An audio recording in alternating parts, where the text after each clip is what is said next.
Pharmacy course ಮಾಡೋದ್ರಿಂದ skin creams use ಮಾಡ್ತಾಳೆ ಇರಲಿಲ್ಲ, ಯಾಕಂದ್ರೆ ಅದು ಹೆಲ್ತ್ ಅಪ್ಸೆಟ್ ಆಗುತ್ತೆ ಅಂತ ನಾನು ಕಾಸ್ಮೆಟಿಕ್ಸ್ ಯೂಸ್ ಮಾಡ್ತಾ ಇದ್ದೇ ಇರೋದು. ಬಾಡಿ ಫಿಲ್ಮ್ ಚೇಂಜ್ ಮಾಡಿ ಕಾಸ್ಮೆಟಿಕ್ ಸ್ಕಿನ್ ಕೇರ್ ಮೇಲೆ ಹಚ್ಚೋದು, ಒಳಗೆ ಹಾಕೊಳ್ಳೋದಲ್ವಾ, ಅದಕ್ಕಿನ್ನ ಯೋಚನೆ ಮಾಡ್ಬೇಕಲ್ಲ. ಅದು ನನಗೆ ಹುಷಾರಿಲ್ಲ, ಡೆಂಗ್ ಫೀವರ್ ಇದೆ ಅಂದ್ರೆ ಇನ್ನ ಭಯ ಆಗುತ್ತಲ್ಲ. ಹೊಸ ಪ್ರಾಡಕ್ಟ್ ಟ್ರೈ ಮಾಡ್ಬೇಕು ಅಂದ್ರೆ ನಿಮ್ಗೂ ಅದರ ಅನ್ಸುತ್ತಾ? ನನ್ಗಾಗಿ ಡಾಕ್ಟರ್ ಕೂಡ ಹೇಳ್ಬಿಟ್ರು 3 months ಹಿಂಗೆ ಇರೋದು, ನಾ ಬೆಸ್ಟ್ ಔಷಧಿ ಕೊಟ್ಬಿಟ್ಟಿದೀವಿ, 3 months ನಿಮ್ ಟಯರ್ಡ್ ಇರುತ್ತೆ, ಯಾರಿಗೆ ನೋಡಿದ್ರೆ ಡೆಂಗ್ ನಿಮ್ಗೆ ಗೊತ್ತಾಗುತ್ತೆ, ಎನರ್ಜಿನ ಕಿತ್ಬಿಡುತ್ತೆ, ಸತ್ತೋದಂಗೆ ಅನ್ಸುತ್ತೆ ಜೀವ, ಮೈಕೈ ಎಲ್ಲ ನೋಡಿರುತ್ತೆ. ಬಟ್ ಆ ಟೈಮಲ್ಲಿ ನ್ಯೂಟ್ರಿಷನ್ ಬಂದು ಇದ್ರ ಬಗ್ಗೆ ಟ್ರೈನಿಂಗ್ ತುಂಬಾ ಚೆನ್ನಾಗಿ ಓರಿಫ್ಲೇಮ್ ಕಂಪನಿ ಹೇಳ್ತು. ಅವಾಗ ಸ್ಯಾಂಪಲ್ ಇದೇ ತರನೇ ಕೊಟ್ರು, ಈ ತರ ಮೀಟಿಂಗ್ ಅಲ್ಲೇ. ಆವಾಗಲೇ ನನ್ಗೆ ರಿಯಲೈಸ್ ಆಯ್ತು, ಒಮೆಗಾ 3 ನಮ್ಗೆ ಕೊಟ್ಟು ಸ್ಯಾಂಪಲ್ ಆಗಿ. ಆವತ್ತಿನ ನನಗೆ ನೋಡಿ ಎನರ್ಜಿ ಇತ್ತು, ಮೈಕೈ ನೋವೆಲ್ಲ ಕಮ್ಮಿ ಆಯಿತು. ಏನೋ ಈಗ ಟ್ರೈ ಮಾಡೋಣ ಅಂತ ಅನ್ಕೊಂಡೆ, ಮಾಡಿಲ್ಲ. ಯಾಕೆಂದ್ರೆ ನನ್ನ ಫ್ರೆಂಡ್ಸ್ ಡಾಕ್ಟರ್ಸ್ ಇದ್ದಾರೆ, ಅವ್ರ ಹತ್ರ ಕನ್ಸಲ್ಟ್ ಮಾಡಿ ಇಂಗ್ರೀಡಿಯೆಂಟ್ಸ್ ಎಲ್ಲ ತೋರಿಸ್ಬಿಟ್ಟು ನನ್ನ ಸಿಚುವೇಶನ್ ನೀವು ತಗೋಬೋದಾ. ನನ್ನ ಟೀಮಲ್ಲಿ ನ್ಯೂಟ್ರಿಷನಿಸ್ಟ್ ಇದ್ದಾರೆ, ಅವ್ರಿಗೂ ಚೆಕ್ ಮಾಡಿದ್ರು, ಎಲ್ಲರೂ ಸೂಪರ್ ಪ್ರಾಡಕ್ಟ್, ಇದಕ್ಕಿಂತ ಬೆಟರ್ ಯಾವುದು ಇಲ್ಲ ಇಂಡಿಯಾ ಅನ್ನೋದು. ಇಷ್ಟು ಹೈ ಕ್ವಾಲಿಟಿ ಪ್ರಾಡಕ್ಟ್ಸ್ ತುಂಬಾ ಚೆನ್ನಾಗಿದೆ, ನಿಮ್ಗೆ ಬೇಕು ಅಂತ ಹೇಳಿದ್ಮೇಲೆ ಸ್ಟಾರ್ಟ್ ಮಾಡಿದ್ರು. 3 months ರೆಸ್ಟ್ ಅಂತ ಹೇಳಿದ್ರು. ನಾನು 1 week ಅಲ್ಲೇ ಚೇತರಿಸ್ಕೊಂಡಿದ್ದೆ. 3 months ನಾನು ರೆಸ್ಟ್ ಮಾಡ್ಕೊಂಡು ಮನೆಗೆ ಕೂತ್ಕೋಬೇಕಾಗಿದ್ರು. ಮುಂಚೆಗಿಂತ ಡಬಲ್ ವರ್ಕ್ ಮಾಡಿದ್ರೆ ನಾನು ಗೋಲ್ಡ್ ಆಯ್ತು. So this is a miracle for me. ಯಾಕಂದ್ರೆ ಇದನ್ನೇ ನನ್ನ ಪ್ಯಾಷನ್ ಆಗಿ ಎಲ್ಲರಿಗೂ ಶೇರ್ ಮಾಡಿದೆ, ಗೈಡೆನ್ಸ್ ಕೊಟ್ಟೆ, ಎನ್ಕರೇಜ್ ಮಾಡಿದೆ. ಅವರಿಗೆ ಫ್ಯಾಮಿಲಿಗೆ ಮಾಡಿದ್ರು, ಫಸ್ಟ್ ಫ್ಯಾಮಿಲಿಗೆ, ಟೀಮ್ಗೆ ಎಲ್ಲರಿಗೂ ಮಾಡಿಸಿದೆ. ಎಲ್ಲರಿಗೂ ಸಹ ತುಂಬಾ ನೆನಪಾಯ್ತು ಸಹ. ಇದರಿಂದ ಖಂಡಿತ ನನ್ನ ಇನ್ಕಮ್ ಇನ್ಕ್ರೀಸ್ ಆಯ್ತು. ಈ ಮೂಲಕನೇ ನಾನು ಮನೆ ಕಟ್ಟಬೇಕು ಅನ್ನೋ ಡ್ರೀಮು ಸಹ ತುಂಬಾ ಕಾನ್ಫಿಡೆಂಟ್ ಆಗಿ ಇಟ್ಕೊಂಡು ಮನೆ ಸ್ಟಾರ್ಟ್ ಮಾಡಿದೆ. ಬಟ್ ನಿಮ್ಗೆಲ್ಲ ಗೊತ್ತಿದೆ ಅಲ್ಲ, ಮನೆ ಕಟ್ಟಿ ನೋಡು, ಮದುವೆ ಮಾಡಿ ನೋಡು ಅಂತ ಎಲ್ಲಾ ರೀತಿಲಿ ಎಳಿಯೋಕ್ಕಲ್ವ, ಎಲ್ಲ ಬ್ರೇಕ್. ಆ ಟೈಮಲ್ಲಿ ಡಿಮಾನಿಟೈಸೇಷನ್ ಮಾಡಿದ್ರು, ಲೋನ್ಸ್ ನಮ್ಗೆ ಕೊಡ್ತಾರೆ ಅಂತ ಕೊಡಲಿಲ್ಲ, ಎಲ್ಲ ರೀತಿ ಬ್ರೇಕ್ ಡೌನು. ಆವಾಗ ಸ್ಟ್ರೆಸ್ ಎಕ್ಸ್ಟ್ರೀಮ್ ಆಗಿ ಬೇರೆ ಥೆರಪಿನೂ ತಗೋಬೇಕಿತ್ತು. 10,000 ಮೇಲೆ ಖರ್ಚು ಮಾಡ್ತಿದ್ದೆ. ಅಲ್ಲೂ ಹೇಳ್ಬಿಟ್ರು ಇನ್ಯಾವುದೂ ಇಲ್ಲ, ನಿನ್ ಥಾಟ್ಸ್ ನೀನ್ ಕಂಟ್ರೋಲ್ ಮಾಡಬೇಕು, ರಿಲ್ಯಾಕ್ಸ್ ಮಾಡಬೇಕು, ಜಾಸ್ತಿ ಕೆಲಸ ಮಾಡಬೇಡ, ಆಫೀಸ್ಗೆಲ್ಲ ಹೋಗ್ಬೇಡ ಅಂತ. ಮನೆ ಕಟ್ಟೋದೆಲ್ಲ ಆಸೆ ಇಟ್ಕೊಂಡು ಅಲ್ಲೂ ಖರ್ಚು ಮಾಡ್ಬಿಟ್ಟು ಕೂತ್ಕೊಳ್ಳೋಕ್ಕಾಗುತ್ತೆ ಮನೆಯಲ್ಲಿ, ಆಗಲ್ಲ ಅಲ್ವಾ. ಬಟ್ ಆ ಟೈಮಲ್ಲಿ ನನಗೂ ಸಹ ಮ್ಯಾಜಿಕ್ ಆಗಿ ನನ್ನೂ ಸಹ ಚೂಸ್ ಮಾಡಿದ್ರು ಆಸ್ಟ್ಯಾಕ್ಸ್ ಆಗ್ಬೇಕು. ಸೊ 2 months ಸಹ ಆ ಕಂಪನಿಯಿಂದ ನನ್ನ ಸ್ಪಾನ್ಸರ್ಶಿಪ್ ಸಿಕ್ತು. ಫಸ್ಟ್ ನಾನೇ ಟ್ರೈ ಮಾಡಿದೆ. ಆವಾಗಲೂ ನನಗೆ ಯೋಚನೆ ತುಂಬಾ ಇತ್ತು, ಈ ಸ್ಟ್ರೆಸ್ ಅಲ್ಲಿ ಇನ್ನೊಂದು ಪ್ರಾಡಕ್ಟ್ ಟ್ರೈ ಮಾಡ್ಬೇಕಾ ಅದೇನು ಅಂತ. ಬಟ್ ಇದಕ್ಕೆ ಈ ಸ್ಟ್ರೆಸ್ಗೆ ಅಂತ ಹೇಳಿದಾಗ ಮತ್ತೆ 1 week ಅಲ್ಲೇ ನನ್ನ ಸ್ಟ್ರೆಸ್ ಟೆನ್ಷನ್ಸ್ ಎಲ್ಲ ಐಸ್ ತರ ಹೋಗ್ತಿತ್ತು ನನ್ನ ಮೇಲೆ. ಅಷ್ಟು ಟೆನ್ಷನ್ ಗೋಡ್ ಅಂತ ರಿಲ್ಯಾಕ್ಸ್. ಐಸ್ ಕೂಲ್ ಆದ್ರೆ ಹೆಂಗಾಗುತ್ತೆ ಸೇಮ್ ಅದೇ ತರ ರಿಸಲ್ಟ್. ಎಂಥೂಸಿಯಾಸ್ಟಿಕ್ ಮನೆನೂ ಕಟ್ಟೆ, ಎಲ್ಲ ಆಯ್ತು. I was managing all that. So ಇವಾಗ ಏಜ್ ಆಗ್ತಾ ಇದ್ರೆ 40-45 ಪ್ಲಸ್ ಆದ್ರೆ ಹೆಂಗಸರ ಹೆಲ್ತ್ ಯಾವ ತರ ಆಗುತ್ತೆ, ಏನ್ ಇಶ್ಯೂಸ್ ಬರುತ್ತೆ? ಮೆನೋಪಾಸ್ ಆದ್ರೂ ಪರವಾಗಿಲ್ಲ, ಪೆರಿಮೆನೋಪಾಸ್ ಹೋಗಿದೆ, ಅದು ಡಾಕ್ಟರ್ಗೆ ಅರ್ಥ ಆಗಲ್ಲ. ನನ್ನ ಫ್ರೆಂಡ್ ಗೈನಕಾಲಜಿಸ್ಟ್ ಅಪೋಲೋ ಹಾಸ್ಪಿಟಲ್ ಅಲ್ಲಿ ಅವಳ ಹತ್ರನೇ ಟೆಸ್ಟ್ ಮಾಡಿಸ್ಕೊಂಡೆ, ಇದೇನೂ ಇಲ್ಲ ಸ್ವಲ್ಪ ನಮ್ಗೆ ಅರ್ಥ ಆಗಲ್ಲ ಅಂದ್ಬಿಟ್ರು. ಅದ್ರ ಜೊತೆ ಐ ಹ್ಯಾಡ್ ಸಮಥಿಂಗ್ ಕಾಲ್ಡ್ ಫೈಬ್ರೋಮ್ಯಾಲ್ಜಿಯಾ. ಫೈಬ್ರೋಮ್ಯಾಲ್ಜಿಯಾ ಯಾರು ಕೇಳಿದ್ದೀರಾ? ಯಾರು ಕೇಳಿಲ್ವಾ? ನಾನು ಕೇಳಿರಲಿಲ್ಲ. ಓನ್ಲಿ 1%. Wow great. ನಾನು ಕೇಳಿರಲಿಲ್ಲ ಅದು ಏನು ಅಂತ. ಈಗಲೂ ಡಾಕ್ಟರ್ಸ್ ಯಾರು ಕೇಳಿದ್ದಾರೆ ಅದೆಲ್ಲ ಇಲ್ಲ, ನಾನು ಸುಮ್ಮನೆ ನಿನ್ ಸೈಕಾಲಜಿ ಈ ತರ ಹೇಳ್ತಾರೆ. ಬಟ್ ಮಲಗಿದವ್ರು ಏನಕ್ಕೆ ಆಗಿಲ್ಲ, real I don't get up only. ಆ ಥರ ಇದ್ದಾಗ ಹೌ ಡು ಯು ಫೀಲ್? ಇಷ್ಟೇ ನಮ್ಮ ಲೈಫ್ ಅಂತ ಅನ್ಕೊಂಡಿವ, ಅಷ್ಟೇ ನಾನು ಸಫರ್ ಆಗ್ತಾ ಇದ್ದು. But yes, multivitamins launch ಆಯ್ತು, ಸ್ವಲ್ಪ ಚೇತರಿಸ್ಕೊಂಡೆ. But pain was still there. ಅವಾಗ ಡಾಕ್ಟರ್ಸ್ ಹೇಳಿದ್ ಮತ್ತೆ ಇದೆ, ಏನು ಬೇಡ, ಇದು ತುಂಬಾ ದಿವಸ ತಗೋತಿದ್ಯಾ, ಇದು ಸ್ಟಾಪ್ ಮಾಡ್ಬಿಡು, ಏನು ಬೇಡ, ನ್ಯೂಟ್ರಿಷನ್ ಡಯಟ್ ತಗೋ, ವಾಕ್ ಮಾಡು, have a positive life style. ಇಷ್ಟೇ ಅಲ್ಲ ಡಾಕ್ಟರ್ಸ್ ಹೇಳೋದು. ಎಷ್ಟು ತಿನ್ಬೇಕು, ಹೇಗೆ ತಿನ್ಬೇಕು, ಎಷ್ಟು ವಾಕ್ ಮಾಡ್ಬೇಕು, ಎಷ್ಟು ಎಕ್ಸರ್ಸೈಸ್ ಮಾಡ್ಬೇಕು ಏನೋ ಹೇಳ್ತಾರ? ಇಲ್ಲ ಅಲ್ವಾ? Okay, even I was doing but no improvement, ಅಷ್ಟೇ ಇತ್ತು. ಆಚೆ ಮೇಲೆ ನಾನು ಮತ್ತೆ ಕಂಪ್ನಿಯಲ್ಲಿ ಹಾಕಿದ್ರು ನ್ಯೂಟ್ರಿಮಿಲ್ಗೆ. ಇಟ್ ವಾಸ್ ನಾಟ್ ಲೈಕ್ ನೀನು ಜಾಯಿನ್ ಆಗ್ತೀಯಾ ಆಗಲ್ವಾ, ಏನೂ ಇಲ್ಲ, ಆಗ್ಬಿಟ್ಟು ನ್ಯೂಟ್ರಿಮಿಲ್ ಅಂಬಾಸಿಡರ್ ಪ್ರೋಗ್ರಾಮ್ ನಮಗೆ ನ್ಯೂಟ್ರಿಮಿಲ್ ಸ್ಟಾರ್ಟ್ ಮಾಡಿದ್ರು. ಇವರು ಇಷ್ಟೆಲ್ಲ ಇದರಲ್ಲಿ ತಗೋಬಾರ್ದು ಅಂದ್ರೆ ಮತ್ತೆ ಸ್ಟಾರ್ಟ್ ಮಾಡ್ಬೇಕಾ ಅಂತ ಥಾಟ್ ಇತ್ತು. ನಿಮಗೂ ಯಾವ ಬರುತ್ತಾ? ನನಗೆ ಅಷ್ಟು ಒಬಿಸಿಟಿ ಪ್ರಾಬ್ಲಮ್ ಇರಲಿಲ್ಲ, ನನ್ನ ಹೆಲ್ತ್ ಇಶ್ಯೂಸ್ ಇತ್ತು. And I was not suppose to take any tension, any stress. Life of tension stress ಏನು ಅಂತ ಗೊತ್ತಿಲ್ಲ, ಯಾಕಂದ್ರೆ ಲೈಫ್ ಆಫ್ ಟೆನ್ಷನ್ ಸ್ಟ್ರೆಸ್ ಆಗಿದೆ. ಟ್ರಸ್ಟ್ ಮೀ ಫ್ರೆಂಡ್ಸ್, ಇದು ತಗೊಂಡಿದ್ದು ನಾನು ಫಸ್ಟ್ ಡೇ ಸೆಕೆಂಡ್ ಡೇ ಸ್ವಲ್ಪ ಎಲ್ಲ ನಮ್ಮ ಹಾರ್ಮೋನ್ ಸೆಟ್ ಆಗ್ಬಿಟ್ಟು ಮಾಡಬೇಕು, ಎಸ್ಪೆಷಲಿ ಪೆರಾಮನೋಪಾಸ್, ಬ್ಲೋಟಿಂಗ್ ಆ ಥರ ಇರುತ್ತೆ. ಇದು ಸಹ ನಾನು ಯೋಗೇಶ್ ಅವ್ರಿಗೆ ಹೇಳಿದ್ದೆ. ವಿದಿನ್ 2 days ಇದು ರಿಲ್ಯಾಕ್ಸ್ ಅಂದರೆ ನನಗೆ ರಾತ್ರಿ ನಿದ್ದೆ ಬರ್ತಾ ಇರಲಿಲ್ಲ. I was taking sleeping tablet without the tablet ನಿದ್ದೆ ಚೆನ್ನಾಗಿ ಬಂತು. ಮೈಕೈನ್ ಅವ್ರು ನನಗೆ ಏನಿತ್ತು ಸ್ಟ್ರೆಸ್ನೆಸ್ ಎಲ್ಲ ಈಸ್ ಔಟ್ ಆಗಿದೆ. ಇದು ಇರೋದು ಮೀಲ್ ರಿಪ್ಲೇಸ್ಮೆಂಟ್, ಬಟ್ ಮಿರಾಕ್ಯುಲಸ್ ಆಗಿ ನನ್ನ ಹೆಲ್ತ್ ಇಂಪ್ರೂವ್ ಮಾಡ್ಕೊಂಡು ವೆಯ್ಟ್ ಲಾಸ್ ಆಯಿತು, ಖಂಡಿತ ಆಯಿತು. Healthy every 1 week half kg. ಇವಾಗ ಅವ್ರೇನು ಹೇಳಿದ್ರು 3 weeks ಅಲ್ಲಿ have loss about 2.5 kgs. Waist also more than 3-4 inches. I am 31 now. ಇವಾಗ ಇನ್ನೂ ಕಮ್ಮಿ ಆಗ್ತಾ ಇದೆ. And workout pattern is more focused. ನಾನು ಮುಂಚೆನೇ ಯೋಗ ಮಾಡ್ತಾ ಇದ್ದೆ, ಎಕ್ಸರ್ಸೈಸ್ ವಾಕಿಂಗ್ ಎಲ್ಲ ಮಾಡ್ತಾ ಇದ್ದೆ. ಇವತ್ತಿನ ನಮಗೆ ಎಕ್ಸಲೆಂಟ್ ಕೋಚಿಂಗ್ ನಮಗೆ ಅಂಬಾಸಿಡರ್ ಪ್ರೋಗ್ರಾಮ್ ಯೋಗೇಶ್ ಅವರಿಂದ ಸಿಗ್ತಾ ಇದೆ. ವೆಯ್ಟ್ಸ್ ಯಾವ ಥರ ಇರೋದು ಮತ್ತೆ ಕ್ಯಾಲರೀಸ್ ಹೆಂಗ್ ಕೌಂಟ್ ಮಾಡೋದು, ಈ ವಾಚ್ ಆಗಲಿ ಹೆಂಗ್ ಯೂಸ್ ಮಾಡ್ಕೊಳ್ಳೋದು, ತುಂಬಾ ಸ್ಮಾರ್ಟ್ ಸಿಂಪಲ್ ಅಷ್ಟೇ ಚೇಂಜಸ್. ನನ್ನ ಲೈಫ್ ಸ್ಟೈಲ್ ಆಲ್ರೆಡಿ ಹೆಲ್ದಿ ಇದ್ದಿದ್ದು, ಇನ್ನೂ ಸೂಪರ್ ಹೆಲ್ದಿ ಮಾಡಿಬಿಟ್ಟು ವೆಯ್ಟ್ ಲಾಸ್ ನಾನು ಮಾಡಿಸ್ತು, ಪ್ಲಸ್ ಹೆಲ್ತ್ ಗೇನ್. ನಿಜ ಹೇಳ್ತೀನಿ ಫ್ರೆಂಡ್ಸ್, ನಾನು ವೆಯ್ಟ್ ಲಾಸ್ಗಿಂತ ಹೆಲ್ತ್ ಗೇನ್ ತುಂಬಾ ಇಂಪಾರ್ಟೆಂಟ್ ಅನಿಸ್ತಾ ಇದೆ. ನಿಮಗೂ ಹಾಗೆ ಅನ್ಸುತ್ತಾ? Really then I feel this is the best solution. ಯಾಕಂದ್ರೆ ಇದರಲ್ಲಿ ನಾನು ತಿಳಿದಿರೋ ಪ್ರಕಾರ ಏನಿದೆ ಚೇಂಜಸ್ ನನ್ನ ಹೆಲ್ತ್ಗೆ ಇಂಪಾರ್ಟೆನ್ಸ್ಗೆ ಅಂತ ಹೇಳಿದಾಗ ಇದರಲ್ಲಿರೋ 24 vital vitamins and also we also have fiber. ಅದು ನಾವು ತಗೊಳ್ಳೋ ಊಟದಲ್ಲಿ ಇಲ್ಲ. ನೀವು ಚೆಕ್ ಮಾಡಿದ್ದೀರಾ ನಿಮ್ಮ ಊಟದಲ್ಲಿ ಎಷ್ಟಿದೆ ವಿಟಮಿನ್ಸ್ ಮಿನರಲ್ಸ್? ಪ್ರತಿಯೊಂದು ಮೀಲಲ್ಲೂ ನೀವೇನಾದ್ರೂ diet chart, apps, calorie app ಏನಾದ್ರೂ ಚೆಕ್ ಮಾಡಿದ್ದೀರಾ ಎಲ್ಲರೂ?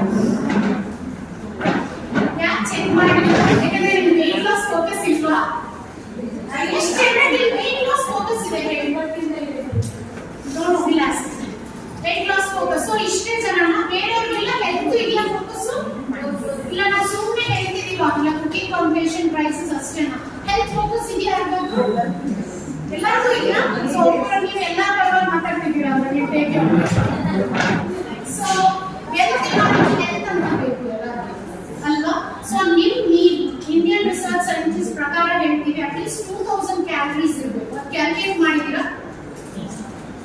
ಪ್ಲೇಟ್ ಮಾಡ್ಯೂಲ್ ಅಂತ ಹೇಳಿದ್ದಾರೆ. ಕೇಳಿದ್ರ ಪ್ಲೇಟ್ ಮಾಡ್ಯೂಲ್? ಪ್ಲೇಟ್ ಮಾಡ್ಯೂಲ್ ಅಂದ್ರೆ ನಾವು ಮನೆ ಕೆಲಸಕ್ಕೆ ಇಷ್ಟು ದೊಡ್ಡ ಸಿಲ್ವರ್ ಅಷ್ಟಲ್ಲ. ಪ್ಲೇಟ್ ಮಾಡ್ಯೂಲ್ ಅಂದ್ರೆ ಒಂದು ಮೀಡಿಯಂ ಸೈಜ್ ತಟ್ಟೆ, ಅದರಲ್ಲಿ ಅರ್ಧಕ್ಕಿಂತ ಕಮ್ಮಿ ಇರಬೇಕು ಏನು ಕಾರ್ಬೋಹೈಡ್ರೇಟ್ಸ್. ಕಾರ್ಬೋಹೈಡ್ರೇಟ್ಸ್ ಏನು ಗೊತ್ತಿದೆ? Example rice. ಆನ್ಸರ್ ಮಾಡಬೇಡಿ. Let us see the audience are rice, ಆಮೇಲೆ ಗೋಧಿ, ಆಮೇಲೆ ಡೇಟ್ಸ್, ಆಮೇಲೆ ಹಿಟ್ಟು ಎಲ್ಲ. ಸೊ ಯಾರು ಆನ್ಸರ್ ಮಾಡಿ ಗೊತ್ತಾಯ್ತಾ? ಕಾರ್ಬೋಹೈಡ್ರೇಟ್ಸ್ ಕೆಲವು ಹೇಳಿದ್ದಾರಲ್ವಾ? ಸೊ ಇನ್ನು ಅದರಲ್ಲಿರೋ ನಿಮಗೆ ಹೇಳಬೇಕು ಅಂದ್ರೆ ಅರೌಂಡ್ ಕ್ಲೋಸ್ ಟು 50% ಅಲ್ಲಿ ನಿಮ್ಗೆ ಅದರಲ್ಲಿ ಕಾಲ್ ಭಾಗ ಪ್ರೋಟೀನ್ಸ್ ಬರುತ್ತೆ.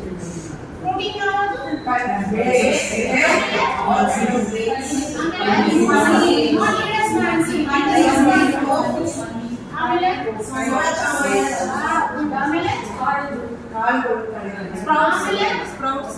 ಆಮೇಲೆ ಇನ್ನ ಇದೆ ಇಂಪಾರ್ಟೆಂಟ್ ಸೊ ಇನ್ ಕಾಲ್ಭಾಗ ಏನು ತಗೋಬೇಕು? ವೆಜಿಟೇಬಲ್ಸ್. ಫೈಬರ್ ಮಾತ್ರ ಅಲ್ಲ, ವೆಜಿಟೇಬಲ್, ವೈಟಮಿನ್ಸ್, ಮಿನರಲ್ಸ್ ಎಲ್ಲ ಬರುತ್ತೆ. ಸೊ ಇವಾಗ ನೀವು ಎವ್ರಿ ಮೀಲ್ ಅಲ್ಲಿ ಅಷ್ಟು ತಿಂತಾ ಇದ್ದೀರಾ? ಯಾವ್ದು ಜಾಸ್ತಿ ಇರುತ್ತೆ ನಿಮ್ಮ ಪ್ಲೇಟ್ ಅಲ್ಲಿ? ಸೊ ನಿಮ್ಮ ಹೆಲ್ತ್ ಇಂಪ್ರೂವ್ ಆಗುತ್ತೆ ಕಾರ್ಬೋಹೈಡ್ರೇಟ್ಸ್ ಇದ್ರೆ? ಸೊ ಇವಾಗ ಶ್ರವಂತಿ ಅವ್ರು ಚೆನ್ನಾಗಿ ಹೇಳಿದ್ರು, ನಾರ್ತ್ ಸೌತ್ ಅಲ್ಲಿ ಒಬಿಸಿಟಿ ಜಾಸ್ತಿ ಅಂತ. ಇವಾಗ ಗೊತ್ತಾಗ್ತಿದೆ ಏನಕ್ಕೆ ಒಬಿಸಿಟಿ ಅಂತ? ಸೊ ನಾವೇ ರೆಸ್ಪಾನ್ಸಿಬಲ್ ನಮ್ಮ ವೇಟ್ಗೆ, ನಮ್ಮ ಆಹಾರಕ್ಕೆ. ನಮ್ಗೆ ಮಾತ್ರ ಅಲ್ಲ, ಮನೆಯಲ್ಲಿರೋರು ಎಲ್ಲರಿಗೂ ನಾವೇ responsible. Isn't it right? So weight loss ಮಾಡಬೇಕು ಅಂದ್ರೆ ಏನ್ ಮಾಡಬೇಕು? ಓಕೆ, ಅದ್ರ ಜೊತೆ ಎಕ್ಸರ್ಸೈಸ್ ಮಾಡಬೇಕು. ಏನಕ್ಕೆ ಮಾಡಬೇಕು? Sees muscles active. Okay, muscles active healthy, weight loss right. ಇವಾಗ 2000 ಸೊ ಇವಾಗ 2000 ಕ್ಯಾಲರೀಸ್ ನೀವು ತಿಂತೀರಾ ಅಂತ ಹೇಳಿದ್ರೆ, ಸೊ ವೇಟ್ ಲಾಸ್ ಆಗಬೇಕು ಅಂದ್ರೆ ನೀವು ಏನ್ ಮಾಡಬೇಕು? ಸೊ ಎಷ್ಟು ಕ್ಯಾಲರೀಸ್ ಬರ್ನ್ ಮಾಡಿದ್ರೆ ಹೆಲ್ದಿ ಇರುತ್ತೆ?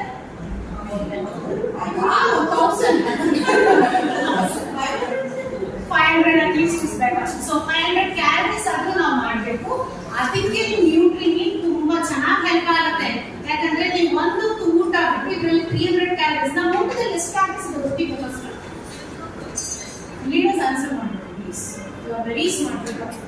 ಅವ್ರು ಬಂದಿರೋರು ತುಂಬಾ ಸ್ಮಾರ್ಟ್, ಆಕ್ಚುಲಿ ನಮ್ಗಿಂತ ಸ್ಮಾರ್ಟ್ ಅವರು. ಸೊ ಹೇಳಿ 500 calories. 500 ಶೋರ. ಸೊ 500 ಕ್ಯಾಲರೀಸ್ ನಾವು ತಿಂತಾ ಇದ್ವಿ ಒಂದೊಂದು ಮೀಲ್. ಸೊ ನೀವು ಹೆವಿ ಮೀಲ್ ಯಾವಾಗ ತಗೋತೀರಾ, ಎಸ್ಪೆಷಲಿ ನಿಮ್ದೆ ನೋಡಿ ಒಬ್ಬೊಬ್ರು ಮನೇಲಿ ಒಂಥರ ಅಲ್ಲ, ಕೆಲವು ಬ್ರೇಕ್ಫಾಸ್ಟ್ ಕಮ್ಮಿ ಇರುತ್ತೆ, ಡಿನ್ನರ್ ಕಮ್ಮಿ ಇರುತ್ತೆ. ಯಾವ ಹೆವಿ ಮೀಲ್ ಇದೋ ಅದನ್ನ ರೀಪ್ಲೇಸ್ ಮಾಡಿ ನ್ಯೂಟ್ರಿ ಮೀಲ್. ಸೊ 500 ಕ್ಯಾಲರೀಸ್ ನ ನಿಮಗೆ 300 ಕ್ಯಾಲರೀಸ್ ರೀಪ್ಲೇಸ್ ಆಗುತ್ತೆ, 200 ಲಾಸ್ ಅಂತ. ಸೊ ಮತ್ತೆ 300 ಏನ್ ಮಾಡ್ತೀರಾ? ಎಸ್, ಅಂಡ್ ಆಲ್ಸೋ ಇನ್ನ 2 ಮೀಲ್ ನೀವು ಏನ್ ತಿಂತೀರಾ ಅದರಲ್ಲೂ ಚೇಂಜ್ ಮಾಡಿದ್ರೆ ಪ್ಲೇಟ್ ಮಾಡಿದ್ದು will it help you? Yes. ಒಂದೇ ಸಾರಿ ತಿನ್ನಕ್ಕಾಗಲ್ಲ, ಸಲಾಡ್ಸ್ ಅಷ್ಟೇ ಅಂದ್ರೂ can you divide it for another 2 times. So ನೀವು 3 ಮೀಲ್ ಮಾಡೋದು 5 ಮೀಲ್ ಮಾಡ್ಕೊಳ್ಳಿ, 1 ಹೆವಿ ಮೀಲ್ ಇದು ಮಾಡ್ಕೊಳ್ಳಿ, and won't the weight loss happen? ಆ ತರ ನಮ್ಗಾಗುತ್ತೆ. Isn't it simple? Yes. But ಇದು ತುಂಬಾ ಜನ ಮಾಡಲ್ಲ. ಯಾಕೆ ಹೇಳಿ? Tell me the reasons why women don't do this. They don't have time. Then what else? Rush. And then what else? Giving all reasons only. That we want to now. Why you are not getting that? Then not inspired. Be inspired. Then what else? Because costly. Okay. So unfortunately, yesterday ನೀನು rate ಯಾರಾದ್ರೂ loss and meals. Imagine nutritious meal. I'm not talking about the junk meal. Nutritious meal. In Malaysia, ತುಂಬಾ organic stores ಇದೆ ಅಲ್ವಾ, ಒಳ್ಳೆ ಎಷ್ಟಿದೆ. So how will this become costly? This comes to 100 rupees per serving. Why will it be costly? And ಇನ್ನೊಂದು ಇನ್ನೊಂದು ಗೊತ್ತಾ, ಎಲ್ಲಾನು ಮಾಡ್ತೀವಿ, ನಾವು ಮಾಡ್ಕೊಳ್ಳೋಕೆ ಸ್ವಲ್ಪ ಯೋಚನೆ ಮಾಡ್ತೀವಿ. So is the whole family dieting? Only your dieting? Will you prepare healthy meal only for yourself? Or you sprouts ಜಾಸ್ತಿ ತಿನ್ಬೇಕು ಅಂದ್ರೆ ನೀವು ಸ್ಪ್ರೌಟ್ಸ್ ಮಾಡ್ತಿದ್ರೆ ಶಾಪಿಂಗ್ ಅನ್ನು ಮಾಡ್ತಿದ್ರೆ ಇಂಡಿಯನ್ ಸೆಪರೇಟ್ ಆಗಿ ಯಾರ ರೇಟ್ ಜಾಸ್ತಿ ಅಂದ್ರೆ are you shopping something separately for you? Salads ಗಾದ್ರು are you preparing salads, fruits? No time. someone first time ಹೇಳಿದ್ರು, ಮತ್ತೆ ಶಾಪಿಂಗ್ ಮಾಡಲ್ಲ, ಮತ್ತೆ time you won't give. Then how will your youth improve? And who is responsible for this? Are you guys responsible? Is your husband responsible? Is your aged parents, in-laws responsible? But still we blame them, right? How can we be so excused? So ಅದೇ reasons ಕಾರಣ ಅದೆಲ್ಲ ಕಾಪಾಡೋದಕ್ಕೆ ಅಂತಾನೆ Indian council ಪ್ರಕಾರ ತಯಾರಾಗಿದೆ. ನಮ್ಮ life style ನೋಡಿಕೊಂಡ್ರೆ it is nutritious, fiber rich, calories also only 300 calories, and also it is ಏನಂತೀವಿ calorie count ಮಾಡೋದು. ನೀವು ಮಾಡೋ ಪ್ರತಿಯೊಂದು ಮೀಲ್ ಅಲ್ಲೂ ಕ್ಯಾಲರಿ ಕೌಂಟ್ ಆಗಲ್ಲ. ಸ್ವಲ್ಪ ಆಯಿಲ್ ಹಾಕಿರ್ತೀರಾ, ಒಂದು ಸ್ವಲ್ಪ ಗೀ ಹಾಕಿರ್ತೀರಾ, ಒಂದು ಸ್ವಲ್ಪ ಜಾಸ್ತಿ ಹುರಿದು ಬಿಡ್ತೀರಾ, ಮತ್ತೆ ವೆಜಿಟೇಬಲ್ಸ್ ತಿಂದ್ರಿ ಅಂತೀರಾ, ಹೌದಾ? Over heated, over fried. Is not fried food nutritious? More harmful. So this ಅದೆಲ್ಲ ಇಲ್ಲ, ನೀವು ಟೈಮು ಸೇವ್ ಆಗುತ್ತೆ, ಎಲ್ಲದಕ್ಕೂ ನಿಮಗೆ ಹೆಲ್ಪ್ ಆಗಿ ವೇಟ್ ಲಾಸ್ ನಮ್ದಂತೂ ಆಗ್ತಾ ಇದೆ, ಸಾವಿರಾರು ಜನರಿಗೆ ಆಗಿದೆ ಸಹ ಇಂಟರ್ನ್ಯಾಷನಲ್ ಲೆವೆಲ್, ಇವಾಗೂ ಸಹ ನಿಮ್ಗೆ ಬಂದಿದೆ.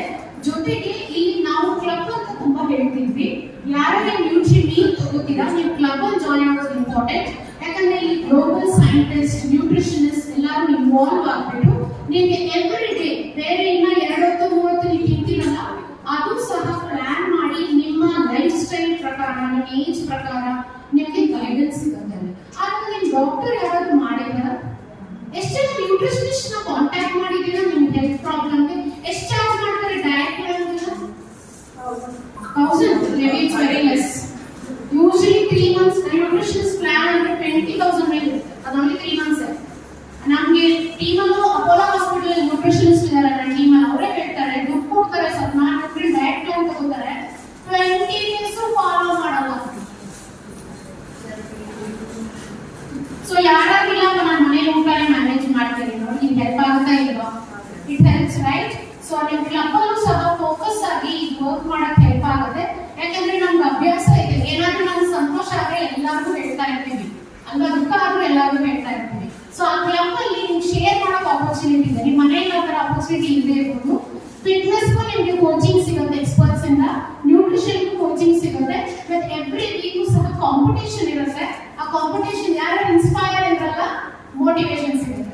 ಯಾಕಂದ್ರೆ ಇವಾಗ ಸಂಗೀತ ಇಷ್ಟು ಲಾಸ್ ಆಯ್ತು, ನಾನು ಲಾಸ್ ಆಗಿಲ್ಲ, ನಾನು ಮಾಡಬೇಕು, ನನಗೂ ಮೋಟಿವೇಶನ್ ಸಂಗೀತ ಮಾಡ್ತಾ ಇದ್ದಾರೆ, ಅವರು ವೇಟ್ ಲಾಸ್ ಮಾಡ್ತಾ ಇವತ್ತು ಏನೋ ಮಾಡ್ಕೊಂಡು ಬಂದು abdomen test workout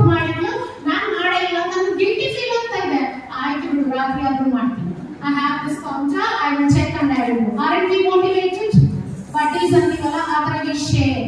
so snacks share ಮಾಡ್ತೀವಿ. ಇವಾಗ ನೀವು ಮಾಡಿದ್ರೆ ಎಲ್ಲರೂ ನಾವು ವಿಡಿಯೋಸ್ ತಗೊಂಡು ನಾವು ಯೂಸ್ ಮಾಡ್ಬೋದು. It is inspiring like we participants for this. So ಅದೇ ಅಟ್ಮಾಸ್ಫಿಯರ್ ನಿಮ್ಮ ಕ್ಲಬ್ ಅಲ್ಲೂ ಸಹ ಕ್ರಿಯೇಟ್ ಆಗುತ್ತೆ. Are you interested for that? Okay, definitely. So ಇವಾಗ ಇಷ್ಟೊಂದು ತುಂಬಾ ಅಟೆಂಟಿವ್ ಆಗಿ ಕೇಳಿದ್ದೀರಾ.